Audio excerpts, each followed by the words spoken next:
Hello friend, welcome back to my channel. आज शुभ दिन अच्छी भाविलु घर शुभ पकड़ापी पणा संक्रांति ना तो आठू भल दिन के मिल तापर पिला माने खोलाखोली लगी पड़े। देन पूजा मोर हजबैंड बसिले से पुणी मॉडर्न जुगर हाफ पैंट और टी शर्ट पिंधापी आपण को देखिकी तो मजा लगुव ना, हस भी लगुव। अरे ना ना नना कहवा अनुसार से सेया करचंदी ना ना मोर हजबैंड कौन एत खराब, बिल्कुल ना। तापर पूजा तो स्टार्ट होगा तो स्टार्ट तो हो गला कि सर तो ना उठुनी कहीं आमको लगुच बोलते घर प्रतिष्ठा भूल शुभ पकड़ापी एम डाकिदेलु। आपन को भी सेमती फिल होची ना?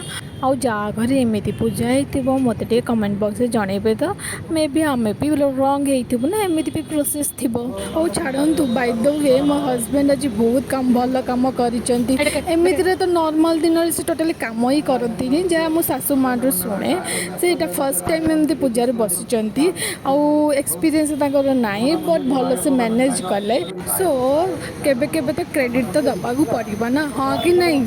आउ छाड़ू बेसी कथा गला देन एपटे भोक भी लगिगला। दिन 4:30 किए लंच कर ऑब्वियसली पूजा तो लेट्रे सैला ना, तो एपटे जहाँ हो सासू माँ तो खिचड़ी आउ खटा बनई देछंती, आम आराम से खाई शोपड़ू। आज छुट्टी अच्छी ना। और मो वीडियोटा को लास्ट पर्यंत एंजॉय करूँ। Bye bye.